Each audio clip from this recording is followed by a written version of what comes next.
네, 안녕하십니까. 정인태 신지식인 TV입니다. 저는 국립한국복지대학교 특임교수를 역임한 정인태입니다.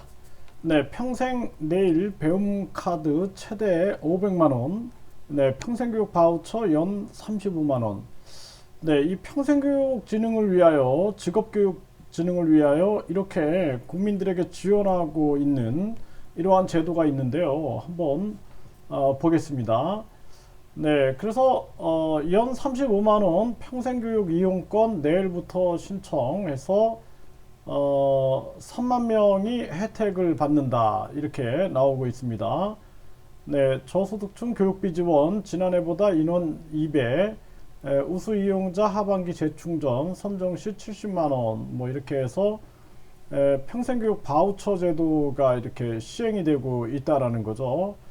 네, 그래서 기초생활수급자, 차상위 계층, 가구별 기준 중위 소득 65%, 4인 333만원, 네, 2인 212만원, 1인 126만원 이하의 가정에 살고 있으면서 만 19세 이상이면 된다라는 거죠. 네, 이렇게 연 35만원 평생교육 이용권을 이 평생교육원에서 이제 사용할 수 있는 거, 이용 가능 기간은 평생교육 바우처 사용 기간으로 등록된 기간, 네, 평생교육 바우처 홈페이지에서 지역별 이용 가능한 기간을 확인할 수 있다라는 거죠. 네, 그리고 직장인들을 훈련 지원 최대 500만 원 내일 평생 내일 배움 카드 제도가 있어요. 그래서 연간 200만 원에서 최대 500만 원으로 오르고 내일 배움 카드를 통합 개편한 평생 내일 배움 카드 제도를 도입한다라는 거죠. 그래서 많은 분들이 이제 사실상 그 4차 산업혁명, 이제 뭐 이 직업교육도 굉장히 많이 변화될 수밖에 없는 거죠. 네, 그래서 이 4차 산업혁명과 관련된 또 미래의 산업과 관련된 그러한 평생교육들이 직업교육들이 이루어질 수 있게끔 해야 하고 또 다양한 분야를 인정을 해줘야 됩니다. 뭐 농업이라든지 어업이라든지 그래서 최대한 확장할 수 있는 부분들 공무원들하고 이제 일을 하다 보면은 느끼는 게 책상에서만 일을 하다 보니까 현장을 모르는 거죠. 현장을 몰라서 공간에 대해서도 요 어떤 뭐 근린 시설 아니면 안 된다. 근데 이제 뭐 평생교육 쪽으로 들어가게 되면은 뭐 사실 들판에서 또 산속에서 뭐 이런 데서 다 이루어지는 게 평생교육이 될 수 있을 텐데 이 공무원들이 그걸 이해하지 못하면은 꼭 건물 안에서의 교육만 평생교육인 것처럼 착각하는 경우가 있는 거죠.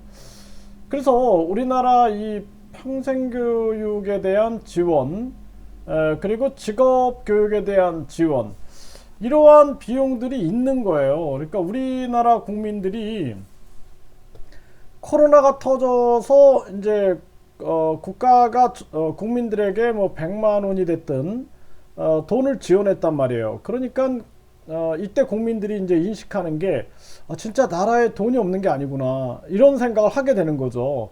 그래서 이런 것들도 보면은 직장인 훈련 지원 최대 500만 원 평생 내일 배움 카드 돈이 없는 게 아니에요. 돈이 있다라는 거죠. 네, 이 연간 35만 원 이 지원도 마찬가지입니다. 돈이 없는 게 아니라 돈이 있다라는 거죠. 그래서 이러한 것들이 사실상 뭐 지금 이재명 후보도 뭐 기본소득 얘기하고 허경영 후보도 국민 배당금을 얘기하는데 국민들에게 지원할 수 있는 시스템을 잘 통합해서 전개하는 것 또한 중요한 부분이다 이렇게 생각이 들어요. 그래서 이 평생교육 이용권도 그렇고 지금 평생 내일 배움 카드도 그렇고 이러한 것들을 국민들에게 적극적으로 홍보하고 이것을 적용을 하는데 혹시나 돈이 다른 데로 빠져나가는 건 없는가. 예? 그래서 예산을 배정해 놓고 돈을 딴 데로 빼먹지는 않는가. 그리고 국민에게 충분히 적용되고 있는가. 그리고 실질적으로 국민들에게 도움이 되고 있는가. 이런 것들을 철저히 분석을 하고, 그리고 나중에는 그것이 부족하다 그러면은 사실상 국민지원금, 뭐 허경영 후보의 국민배당금, 또 이재명 후보의 기본소득, 어쨌든 간에 국민에게 직접 지원해주는 그러한 시스템으로 간다라면은 도리어 국민들의 삶에 도움이 되지 않겠느냐, 이런 생각을 해보게 돼요. 그래서 뭐 이런 500만 원이라든지 분명히 돈이 있고 이러한 돈들이 어디로 새어나가고 있는가, 그리고 이런 것들이 실질적으로 실용성이 있는가라는 것을 분석을 해갖고 그렇지 않다라면은 국민들에게 직접 지원해주고 국민이 필요한데 쓸 수 있게끔, 내가 지금 당장 필요한 게 예를 들어서 배움이다. 그럼 배움에 쓸 수 있는 거고, 당장 뭐 아이들 기저귀 값이 필요하다. 그러면 거기에 써야 되는 거 아닙니까? 당장 뭐 먹을 게 없다. 그럼 거기다 써야죠. 당장 뭐 전기세 낼 돈이 없다. 그럼 거기다 써야 되지 않습니까? 그래서 국민들이 사실 배고프고 돈이 당장 없는데 이게 뭐 또 교육받는 것도 쉽지도 않을 거예요. 그래서 저도 이 고민을 많이 하는데, 이렇게 연간 35만 원을 직접 지원해줘서 다양한 분야에 쓸 수 있게끔 하는 게 더 실효성이 있지 않느냐. 당장 뭐 먹어야 되면 먹어야 되는 거 아닙니까? 그래서 평생교육 진흥이라는 입장이 중요할까, 아니면은 국민 입장에서 당장 필요한 돈을 필요한 곳에 쓰는 게 중요할까, 이거 생각해 볼 문제다라는 거죠. 그래서 이 연간 35만 원을 이 개인이 지원을 받아서 자신이 급하게 필요한 곳에 쓰는 게 낫다. 그러면 국민들이 합의에 의해서 그 돈을 국민에게 직접 지원해 주는 게 낫겠죠. 또 이 직장인 훈련 지원 최대 500만 원이라는 것도 마찬가지인 거죠. 뭐 사실상 우리가 교육을 시켜보면은 뭐 그냥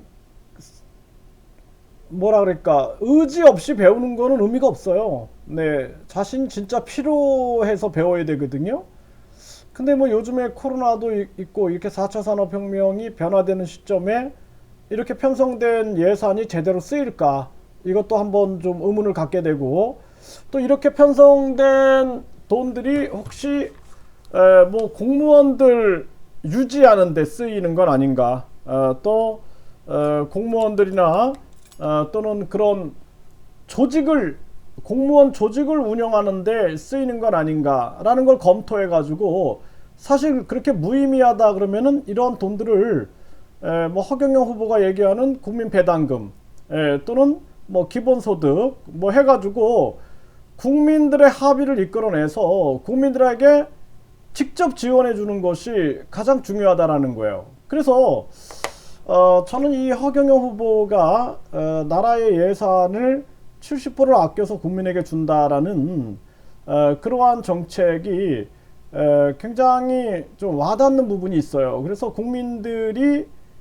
판단은 국민들이 하게끔 하는 거죠. 그리고 국민들이 필요한데 쓸 수 있게끔, 당장 뭐 집세 내는데 필요한데 뭐 공부하는데 써라, 그거 안 쓰면 돈을 지원해주지 않겠다, 좀 이것도 좀 형평성에 문제가 있지 않나요? 그렇기 때문에 많은 사람들이 여유가 없어서 이 카드를 못 쓴다라면은 불공평함이 있는 거죠. 어떤 사람은 썼어요, 500만 원을, 어떤 사람은 못 썼어. 그래서 제 생각에는 국민에게 직접 지원해주고 국민이 꼭 필요한 곳에 쓸 수 있게끔 하는 것이 현명하지 않겠느냐. 이거를 국민 입장에서 대선 후보들도 그렇고 여야도 그렇고 국민에게 직접 지원해주는 그러한 방식으로 고민했으면 좋겠다라는 생각을 해요. 그래서 이 정치인들이 국민의 삶을 조금만 생각하면은 국민에게 직접 지원해 줄 수 있는 돈들이 많을 거예요. 이렇게 35만 원도 이것도 당장 쌀이 없는데 평생교육 이용권보다 쌀이 필요하면은 쌀을 사는데 사용하는 게 낫지 않느냐. 네, 35만 원을. 네, 그리고 이 500만 원도 마찬가지죠. 네, 그렇게 사용하는 게 올바르지 않느냐. 그래서 이 우리나라 이 사회 전체적인 개혁이 한번 필요하다. 저는 그렇게 생각이 듭니다. 왜냐하면은 공무원 입장에서 공무원 유지 입장에서 생각하지 말고 국민 입장에서 생각해 보면은 답이 나온다라는 거죠. 국민 입장. 그래서 우리가 국민 주권주의, 국민이 주인인 자유민주주의 대한민국에서 국민 입장에서 생각하고 정책을 구현한 그러한 정치인들이 있었는가 한번 생각해 볼 문제다 이렇게 말씀을 드립니다.